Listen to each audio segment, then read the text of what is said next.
I got an interview with Roland Pollard. Oh my gosh, that is amazing. It's in Manhattan. We're always talking about going into Manhattan for a special weekend. This is gonna be absolutely fantastic. If it doesn't rain, you're by far the most interesting American director. Would you like a scoop?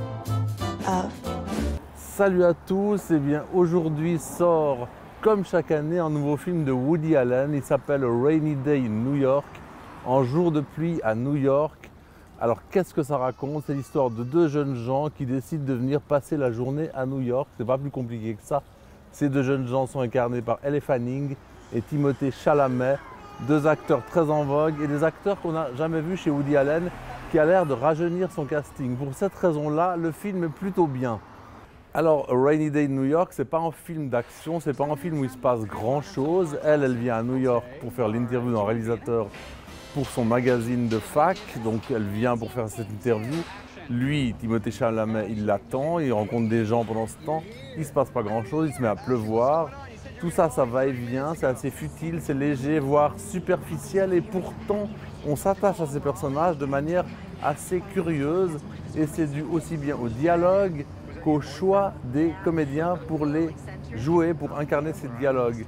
Et ça, c'est assez subtil, c'est un film qui se situe quelque part dans la carrière de Woody Allen, dans cette mouvance plus ou moins récente où il aime filmer des villes. Il était allé à Barcelone filmer Vicky Cristina à Barcelona, il a fait Midnight in Paris à Paris, et il a également filmé à Rome, il a également fait un film à Rome, je vais y arriver, il s'appelle To Rome with Love, et là c'est New York, il est plus à son aise, il est dans sa zone de confort, il est dans sa ville à lui. Alors tout comme Manhattan, qui est un des films de Woody Allen les plus célèbres, celui-là se déroule à New York, comme son titre l'indique, et je le disais avant, il comporte dans son casting en tête d'affiche le jeune Timothée Chalamet, qui est un acteur très en vue, très en vogue, il y a une grosse hype autour de lui. On s'en est rendu compte à Venise, où il a présenté un autre film qui s'appelle The King, il a foulé le tapis rouge, c'était l'hystérie, en plus il est soi-disant en couple avec Lily Rose Depp, la fille de Vanessa Paradis et de Johnny Depp. Ils étaient tous les deux sur le tapis rouge à Venise. Et le film, évidemment, repose en grande partie sur les épaules de ce jeune comédien. Ce qui est curieux dans ce Rainy Day in New York, c'est que tous les dialogues, ou presque tous les dialogues du film, sont truffés de références philosophiques, de références littéraires, assez pointues, presque trop pointues pour les jeunes personnages qui sont chargés de les dire, de les réciter.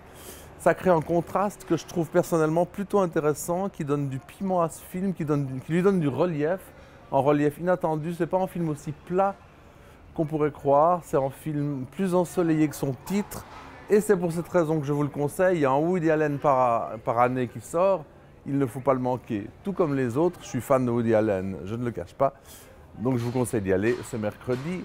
Très bonne séance. I shouldn't imbibe so copiously. I become passionate, aggressive, absurd. I just...